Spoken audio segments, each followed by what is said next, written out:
Hello, friends. Welcome to the Newbie Coach podcast. I'm your host, Suzanne Kohlberg. I'm joined today by High Vibe Heather. And just saying your name, like literally, it's got some sort of magic. It's like, High Vibe Suze just doesn't have the same ring to it. And I don't want to go like grab your thing. But anyway, High Vibe Heather, and we're going to talk about human design. Now, I will be honest, I have a love-hate relationship with human design, but I think with any sort of profiling, personality testing and whatever, take what resonates for you and leave the rest. Because I think with any of these things, sometimes people can become almost cultish about it. Like they're fanatical and they know every doorway and open center and closed center, and it just becomes. And then if you aren't in touch with what's happening for you, and then you're looking at your chart or you're looking to the external, whether it be human design or Myers-Briggs or Enneagram or whatever, that's where I get a little bit like we're overstepping. Before I go too much into this, if you're listening to this, I have no idea what you're talking about, Suzanne. For the sake of listeners who don't know anything about human design, Heather, would you like to A, introduce yourself and B, tell us what human design actually is for people who are like, Yeah. Thank you so much for having me, Suzanne. I am High Vibe Heather. I live in Portland, Oregon in the United States, and I am an energetic coach and healer. I love to use human design as one of my tools. And what human design is, I love to describe it in the most simplistic way of saying it's a combination of astrology and the chakra system. So if you take the date, time, location of your birth, just like you would need to pull up your astrology chart, because we're getting a picture of where you were at a certain place and time in comparison to where the stars and the planets were. That imprint is what that energy is bringing into you, the imprint of that information. And then the chakra system is your energy body. It's that interface between you and the rest of the world. And so we have this physical body that we're all accustomed to. We, you know, experience the world through our five senses. Well, our energy body is another extension of that interfaces through the physical body with the nervous system. So this energy body is picking up information constantly from our environment and projecting information out. So it's always taking information in, pushing information out, letting us know, like, how are we supposed to respond in this moment based on what's happening around me? So human design will let you know how your energy specifically works. So it's kind of like your guidebook to your intuition. I love that. I've talked to I don't know how many people about human design. I don't think I've had anyone on the show yet. We're at like 400 episodes, but it's because of my love-hate relationship with it. But anyway, but I don't think if ever anyone had described it as like astrology meets chakras, because I think everyone is familiar with astrology, whether or not you follow it. But this is my star sign. I might look in the paper. I don't think people have papers anymore, but I'm sure maybe online versions, whatever, like what's happening for me. I remember when I was a kid, I loved getting the paper and reading, the star sign thing, but Yeah. marrying it with energy, because whether or not, once again, you really align with that messaging of energy, because some people don't. But, if anyone listening, it took me a long time to be down with energy as a thing. Like, obviously, I understand energy in terms of power, or energy as in I'm tired, but like an energy body, I took a long time to come around to this. And for me, part of the thing that helped me to see like this is a legit thing was there are some people who you spend time with and you're like, I feel so alive. I just like, you feel like you've been lit up. Maybe High Vibe Heather, like your name even gives it. But there's some people who you're like, yes. And then there's other people who you're like, you spend time with and you're like, I just want to flush my head down the toilet. Like, or oh dear. You just feel exhausted, zapped, drained. That to me was like, maybe there's something with this energy. Piled with, so an example, if it's safe to do so, if you're not driving operating machinery, if you put both hands in front of you at eye level, and you can do this too if you want, Heather. Okay. And you're looking at your hands, and then what I want you to do is keep your eyes on your left hand and then move your right hand up and continuing to move your right hand up without shifting your eyes, you're going to get to a point where you can't see your right hand anymore. You're just looking at your left. Now, if you wriggle around, like, you know it's there. And as I'm wriggling my right hand now, I can see the shadow reflected on my computer screen. But just because you can't see it doesn't mean it's not there. And I was like, oh my gosh, the energy field. Because we see time, as in I'm currently wearing a watch, or you see the sun moving over the head. You have a concept of time. This interview is going to take, like, we don't know actually, because I don't set an actual time. But, you know, if people are watching on the recording, it's 43 minutes or whatever. They get time. Money, you have dollars in your wallet or thing on a screen or whatever. The currency of time, the currency of money are easy. The currency of energy is hard to understand, because it's not just energy as in if I'm tired or not, but sometimes you can be recharged by sleep, or you can be recharged by having a conversation with someone like High Vibe Heather, or, you know, there's music. Music is such a way. Like, there's some songs that you're like, yeah, and some songs you just want to bawl your eyes out. So energy, and I think differentiating a connection to energy from religion, because I grew up in a highly religious family, I think sometimes I thought energy meant spirituality, meant religion, meant this, but energy to me is kind of like, and some people call it chi or life force energy, prana. Anyway, all this to say, when you're saying meets the chakras and about energy, I was like, oh, I get it. And I just wanted to be really circuitous with that for people who are listening, who might be like, oh God, what are those two on about? Yeah. And it goes a little more in depth than that. It's actually 4 different systems that have been synthesized together, but those are the main 2 that most people can really like get a grasp on and be like, okay, now I have an idea of what you're talking about. What are the But other ones out of pure curiosity? Is it like I Ching or Gene Keys or something like that? Or so the I Ching, yep, which is the Chinese Book of Changes, one of the oldest texts known to man. That's where the 64 gates come from. ah, yes. Yeah, so those in the I Ching, they're called 64 hexagrams, and they're the 64 behavioral archetypes. And they also correspond to the 64 codons in the human genome system. So it gets pretty deep there. And then the other one is the channels that run between the centers are from the Kabbalah tree of life. And it just shows where energy is flowing between the different centers. Well, that's cool. Because yeah.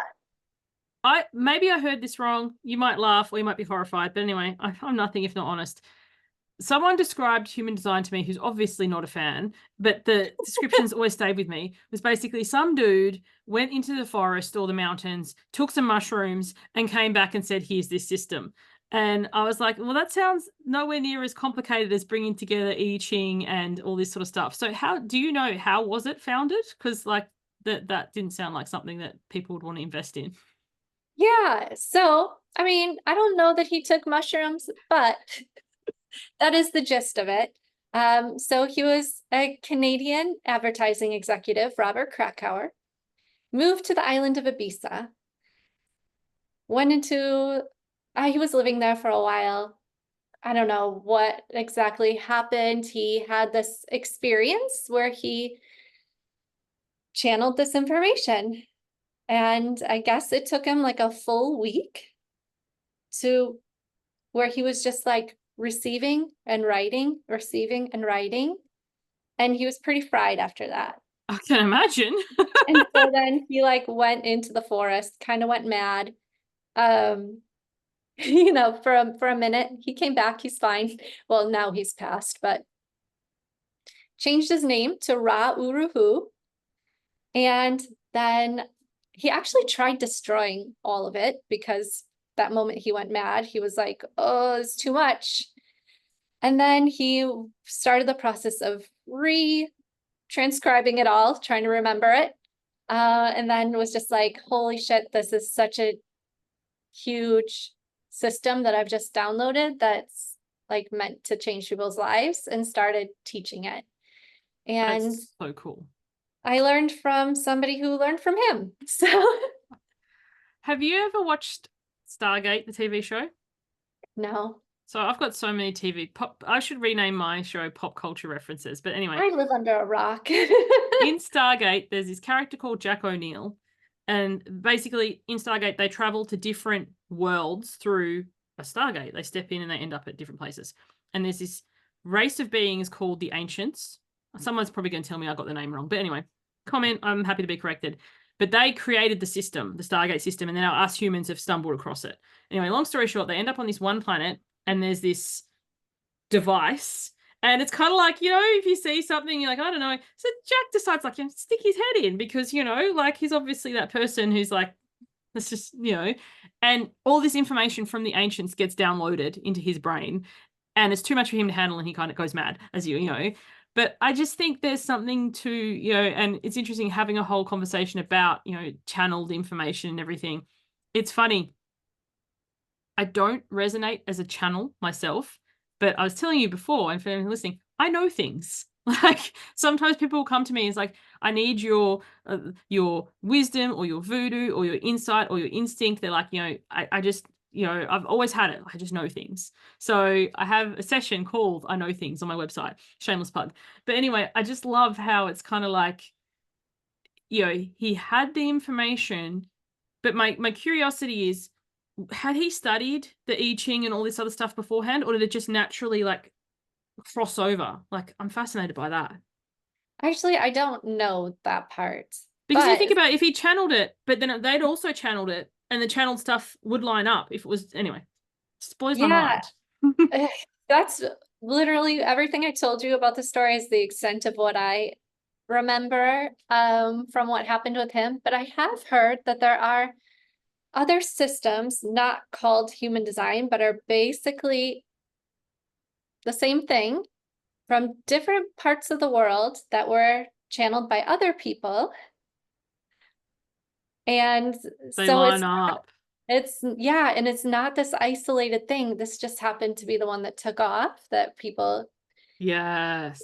And I think that's the thing. If the source is, all that to say, we could go all down this conversation, and some people might love it and some people might be like, what?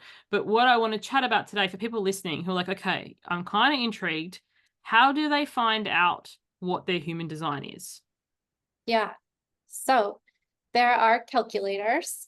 There's one on my website, highvibeheather.com, HIGHVIBE Heather.com.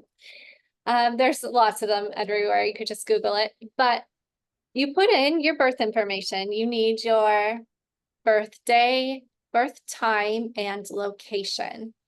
And you enter that into the calculator, and it spits out this bizarre looking image that most people look at and they're like, what the hell is this? It means nothing to me. And some people at that point are like, forget it. I don't even care anymore. I did that. I found mine, I don't know how many years ago. I looked at it. I was like, what is this? And I ignored it for many years. So this is why it's so good to have this conversation. Yeah. So if you have the patience to dig a little deeper or get a reading from somebody who has been trained to be able to translate it, I apologize, lots of sirens here, then you will see it's going to show you a lot of information about your unique makeup. And these are things that are really going to help you through your life if you know how to apply them. So the main traits that there's 3 main traits, but it's actually this endless rabbit hole that will tell you everything about your dreams to how you should eat and how you process information. It's just never ending. But the 3 main things are your energy type, your authority, which is your unique decision-making process, and your profile. And your profile is like the costume you wear to the play of life, is how I like to describe it. I like that description. So every energy type, there's 5 of them, has a specific strategy for how they're meant to engage with life. And when you employ your strategy, the whole point behind it is that you're supposed to have a more easeful life that way. So if we go, so we haven't got time to go into all of it. So if this is really interesting, you definitely go to Heather's site, get your chart, and can people book a reading with you from your site directly? Yeah, absolutely. Yeah, but if 100% do that. But if that's kind of, you're not ready for that yet, or you want to talk about it a bit more, what's I forget the names, like let's talk about what was the last thing you said? The strategy. Is that like to respond, that kind of thing? Yes. So for me personally, my strategy is to respond. And I remember the first time I read that, I was like, what does that mean? But, as far as I understand it, and as a result of this, so like if I do a solo podcast episode, which I do at times, it's challenging for me because I have nothing to respond to. It's just me chatting to myself. But when I interview, it's like, oh, so that's why you'll notice the vast majority of my podcast episodes are interviews, because I have a person literally in front of me to respond. Or if it's a solo episode, I'll ask people what do they want to know more about. So I'm responding to a question, or could you do an episode on? Like if you go to my website, one of the things is if you go suggestion of a topic, something to respond to. And the same as if I'm presenting at a summit or something like that, I personally hate slides. They make me want to die inside, and my attention will slide off the page. I don't create them. I now realized I make a few dot points. I ask some questions at the beginning of my presentation. What does this mean to you? Then I have something to respond to. In the beginning, it used to freak me the fuck out because from childhood, have slides, tell them what you're going to tell them what you told them, practice, practice, practice. I don't work well that way. I don't work well at all that way. Other people do. Yeah. That's such a great example of why human design is so powerful. Because you were given a format. This is how you do it. You create slides. You tell them what you're going to tell them. You tell them, and then you tell them what you told them. That whole format. But you don't work that way.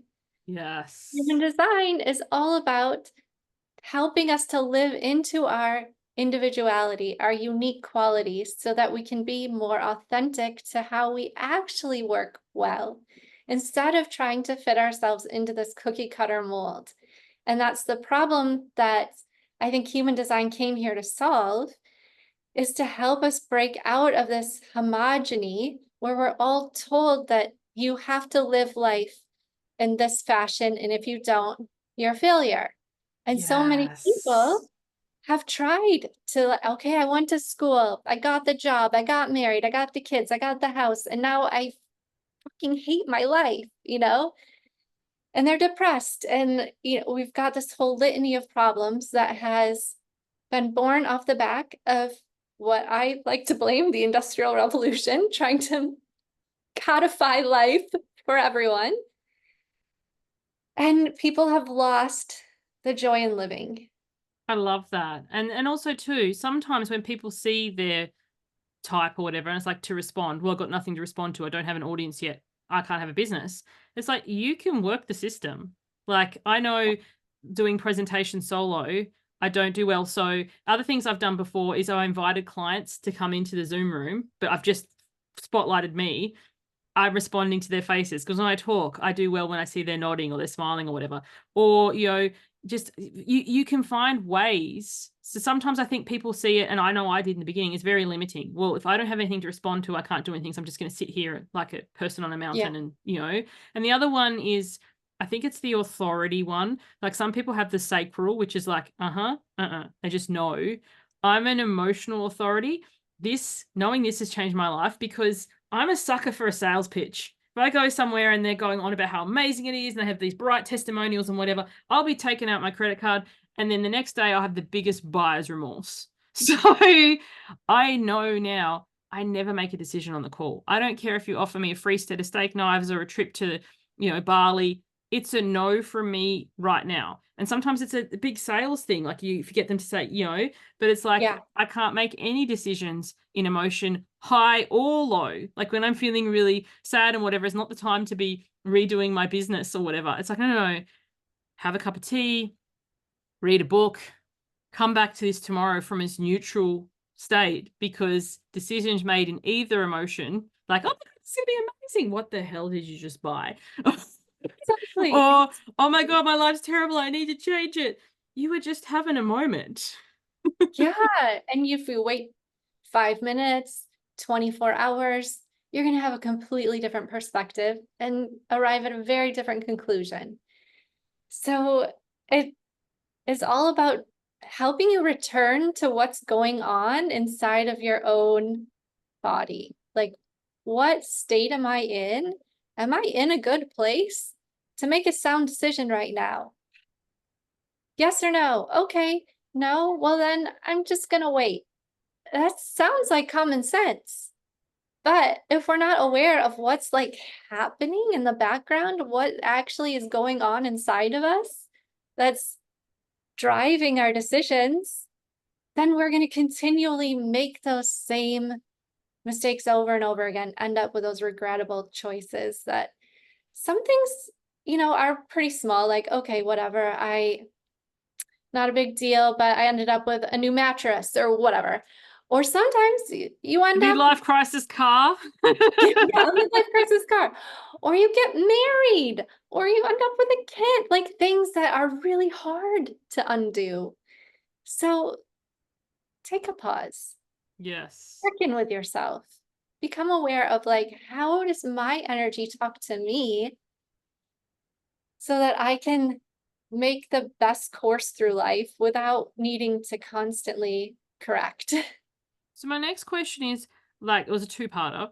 One is how you came across human design, and two, what has shifted for you as a result of like being a student or implementing it or have a language you'd use, applying it. Yeah. Okay. So I was first introduced to it at a business retreat in Maui. Oh, Another yay. another attendee was a coach to CEOs. So he used it as a tool for his clients where he helped them like figure out their superpowers in business. So I'm guessing it was a lot of like, hey, if you're emotional authority, don't make emotional decisions. And he just randomly asked for my birth information. I had no idea why. And they pulled up my chart. And I was just like really fascinated. I was very intrigued. He said, oh, you're really powerful. And I was like, what the hell are you talking about? That was enough to get me intrigued because at that moment I felt anything but. I felt like we just did a whole episode on people pleasing, I felt very disempowered. Like, so that was enough to get my attention. I went home, I bought all the books I could get my hands on, studied it by myself for quite a few years. And then I was like, I think I understand, but I can't quite piece it all together. So then I finally got a professional reading done. And then it was like, oh my gosh, okay. And immediately I said, okay, so do you train people on how to do this? Sign me up. I And love how you just followed that. Like sometimes yeah, you just know. I just knew it's hard for anything to keep my attention for long. And this had kept my attention for years. And by the way he read my chart resonated with me so deeply that I was like, I know this will forever fascinate me. I need to know more. I need to know how to do this. So when you have readings with people, so say they go to your website, they download their chart, they book a session, because as you've said, there's a lot. Like you've only touched on, there's gates and there's bits that are filled in and not. I'm butchering the explanation. Like if people are listening to this who know human design, it's like, Suzanne, you're terrible. But energy centers, I think they're called. So Yeah. do you do like a program with people or just a one-off? Like how does it work? Yeah, so I do one-off readings. If somebody's just curious and they will like, I just want to understand my human design, I will do a one-off reading. And then I also do this program where I help people understand how to work through this one specific topic in life using their human design, and it's people pleasing. So I teach people pleasers how to protect their time and energy so that they can have reciprocal relationships. So if you look at it through the lens of human design, it's going to show you where your unique like proclivities are. Where are the places where I am most prone to either like give my power away or be conditioned to think that I have to do something a certain way when really there's so many other ways I could do it. So when you look at it through that specific lens, it helps you to understand yourself on a unique level where you're like, that's my weakness. And therefore, I know that I have to fortify that area. I have to do something different. And it just brings, yeah, this level of awareness to how you're showing up based on like where your particular little energetic pitfalls are. I love that example of how to fortify that area. I remember I was reading a book about where they were studying the planes in World War II because they were losing a lot of planes. And originally, the only planes they can see, obviously, are the ones that come back. The ones that are shot down are lost to them. And so what they were doing is they were analyzing the pattern of where the bullets were for the planes that came back and reinforcing that. And then they found they were losing even more planes because in World War II, the weight of the plane, we didn't have the technology we had now. And then somebody made the comment that they're like, why don't we reinforce the areas that don't have the bullets in it? Because those the planes that come back, they can take it. Like if this part of the wing is all shot up, it can obviously take it enough to get back. But the other parts, if we reinforce that, and then they found, I think they lost less than half the planes that they were losing before. Because Well, sometimes we look at what we can see, but with energy and things like that, it's what we can't see. We can see the result. Like I was a guest on Heather's show and we were talking about, over consuming. So if people overeat to the point where they gain physical weight, we see the result. So what we're trying to do is we're like, oh, we'll just eat less. We'll eat less, we move more. Like that makes sense. But if the overeating is a result of people pleasing, of giving to others all the time and having nothing left for self, it doesn't matter how much we change what they eat because it's going to come out sideways. So I'm yeah, loving this concept of let's look at your chart, let's look at the areas and just little tweaks. And I think that's the thing too. Sometimes we think we need to do a massive life overhaul. Like I just don't have the energy to even begin, so why bother? Whereas it's yeah, like just little things that you can shift and then see massive results from that. yeah, 100%. I love that, the whole analogy of the planes. That was really good. So you had asked how you had asked how human design had changed my life, and Yeah, I like totally what have got you to had answer as that. a result, shifts or things that you've noticed? It's like 100% shifted the entire trajectory. Um, because turns out I was a massive people pleaser. And when I learned, my energy type is a manifesting generator. So I have this gut response. And so when I started to pay attention to the gut response, I learned, oh, that's where I need to build boundaries. And so it just like clued me in onto like how I could actually change my behavior patterns and let me know like the areas where I was over giving. Because if I had a gut response that said no and I went ahead and did it anyway, then I was like, and that's what happens. That's me needing a boundary. That's a definition of insanity as well, isn't it? Doing the same thing Yeah. over and over again and expecting a different result. And we all know it, but we all still do it. It's kind of like Yeah. I, as an adult, cannot eat dairy a lot. I'm not full lactose intolerant, but it's very minimal amounts. But sometimes I just want that ice cream. And then afterward, I pay for it. And instead of beating myself up now, I'm like reminded, this is why you don't eat dairy anymore. And I think when Yeah. we have that shift, instead of beating ourselves up and getting really down on ourselves and negative, it's just like, oh, it happens. Slip ups or setbacks happen. It's a reminder. So I love that. So have you got like an example, like, I don't know, workplace or a friendship or some actual example of something that you were like, I've handled differently or, have shifted as a result from your human design? Yeah. So I was in this role. I used to be married and I co-owned a business with my ex-husband. And my position was operations. So I did like the back end of the business type of stuff and been doing it for a number of years. And something inside of me was always like, I kind of want to do my own thing, but I don't really know what it is. And then human design came along and I was like, that's what I want to do. And so I started ever so slowly, like building out my own practice. And then it started to compete with my role in this other business. And so I would have talks and I would be like, I'm not having the gut response for this anymore. Like, it's literally draining my energy when I go to do it. Is there a way that we could hire someone else to take over these particular roles?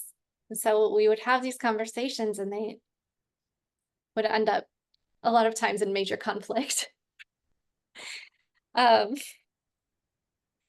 Needless to say, we were married for about 20 years. We ended up divorcing. I left that business. And all through like following my gut response, I got reattuned to like my own sense of life and what I wanted. Whereas before, I was just completely like, you know what, whatever needs to be done, I'll do it. I'm your person. Like, just fill me in. I'll take care of it. Oh, you need someone to help you with that? Okay, sure. I'll take that on too. And I felt good in the sense that I was contributing, but I hated it. Yeah, I I think did not enjoy the work. that's what goes unstated, I think, by so many people. It's like I felt good as in like a sense of achievement, a sense of accomplishment. Like that part of it felt good, but the deep inside, like fulfillment isn't Yes, there. yes. And I was continuously searching for that sense of fulfillment. And so I've, you know, ended up following my gut and going my own way. And I've actually been completely happy now and feel fulfilled. And my life is completely different. In a lot of ways, completely changed my entire lifestyle because, you go from one thing when you're married to now going through the whole divorce and becoming single and all of that. Like, yeah, that takes a lot of money. So I'm living at a very different lifestyle, but it's funny because I'm so much happier. And it's like I didn't actually need all of that anyway. It's just doing what I want to do that matters. I think that is to say it's going to sound tongue in cheek. I don't mean it by the way, but it's so rich because how many of us do things for the money and have a like the lavish lifestyle, like can afford all the things or whatever, but then are like, are these things that I even want? Like I could make do with a lot more. I remember the first time we like downsized a place. I was like, do we need all this huge yard? No, the kids can go to the park. Like where we live now, we've got next to no yard, but we're quite close to a park, and the kids go and they play with other kids and whatever. It's like, do we need these things, or do we just do the things because that's what we've always done? Yeah. And the other part is that I wanted to ask, I hope you're going to get my question because I'm trying to think of a way to frame it cleanly. But as another person who goes with my gut, the people close to me, like my husband, my good friends and stuff, they know that you'll be like, yeah, no, I don't have to explain it. But sometimes, and still to this day, there are times where it's challenging to trust your gut because there's no logical information to it. Like logically, like there's been times where I've been like driving because we live in Sydney and we could be 1 hour from the Harbour Bridge or 3 hours depending on traffic. And I'll be like going and I'm like, this is the fastest route. Like, but my gut will be like, go that way. And then I'll Mm, argue with it and now I just do it. And then later I'll find out that there was an accident or there was something, so it would have been delayed. But like to know to go with your gut or even making a decision in business, it's like the last time this thing was really successful, don't do that now. Do this. I've got no proven thing for this. Like, what do you recommend for people who are either starting to learn to trust their gut or if other people ask them, because people can tell you, you're crazy, that's mad, don't do that. To stand your own ground while you're doing that is really challenging. it is. And just like you said, look at your own track record. Look at the history of like, can I really trust this? Has it steered me wrong in the past? And just remind yourself that no, actually, it's never been wrong. And when I get my brain involved and I overthink it and I talk myself out of it, that's when I end up with the regret. That's when I end up doing the thing that was logical and made sense. And that's the thing with human design is the mind, like, yes, it's very powerful and it always wants to be busy and have a job. but it's meant to be the passenger to the body is the vehicle. That's from the human design perspective. So you're meant to trust the sensations going on in your body, because there's just this inner knowing, this like, and for different people, it's going to be different how that shows up for you. It's your gut. For me, it's my gut. Other people, they're going to have a different sense. But once your mind starts jumping in and you're like overthinking and you're analyzing it, that's when you got to step back and be like, okay, nope. My mind is what gets me in trouble. I've got another couple of questions, and then I'm just looking at time. It's almost time to wrap up. But I think the fear or the hesitancy for some people, when you hear about, something like this, it's like, of how much value could one session be? Because sometimes it could feel like, well, I don't want to open up a rabbit hole. And, some people might be like, oh my gosh, Heather's speaking my language. I've always wanted to do this. And then they too may go train and become this. But how to say, how much value is it for someone listening to go, okay, I like it. I've got my chart. I'll do this one session, but I don't want to now quit my job and leave my marriage and whatever. I just, is it valuable for little adjustments? Yeah, absolutely. So I tend to work with a lot of like entrepreneurs. Maybe that's just because I'm an entrepreneur and those are people I know. But I'll give you an example of one who was a projector, and she is running a team, but she has a hell of a time delegating. She wants to have her fingers in all the pies. She wants to be like in charge of it all. And so as a projector, literally her role is to oversee, to manage, to ride and guide the sacral energy of the people that she's hired. And so just like learning that little thing of like, you're most powerful when you delegate, when you allow other people to do the work. You're not meant to do it all. You are meant to delegate. Like, was life-changing for her and helped her to really scale her business, and actually helped the people who worked for her feel so much more invested, because they could really own their roles and not feel like somebody who was always watching over their shoulder, trying to correct it. It just can, in that regard, when you know your role and you can live into it, it makes your life so much easier. So no, you do not have to change everything. It's meant to guide you in the moment. I love that. Thank you so much for that answer. Because I think sometimes people, listen to episodes like this, or they have it in the back of their mind, but they think like, I don't want this to be a massive thing. And, if you have a session with Heather, you look at your chart and just a little shift like that, actually, you're supposed to be the overseer, like, delegate more. That tiny thing can be like a ripple effect, like a pebble in a pond that has all these things out. Some people may, and I think sometimes people, speaking of not trusting guts or whatever, you have intuitions or you have inklings that things need to change, which we ignore. And that's why we get to the point where we need to overhaul, move interstate, leave our marriage, whatever, because of all the little signs that just, no, it's fine. It's fine. So, if you're listening to this and you're like, almost everybody, I don't want to generalize, this is horrible to say, but I think almost everybody is unsatisfied with something. Not many people, if you're having like the most amazing, perfect life, you probably wouldn't be listening to podcasts anyway. You'd be, I don't know, meditating under a tree or something. But all that to say, if there's any kind of thing that you want guidance, some sort of help with, I'd recommend, checking it out, booking a session with Heather, and just getting those little adjustments, because knowing that, that reassurance that you know yourself. Like very recently I may have changed my website and now basically says, don't click. I want everyone to click on it, but I know that my people are rebels. So you'll see, don't click. What's that? Someone said to me, well-meaning, and I love them, that, you don't have a clear contact thing on your website now, like from a user standpoint, like accessibility, all this sort of stuff. And I'm like, yeah, I get that.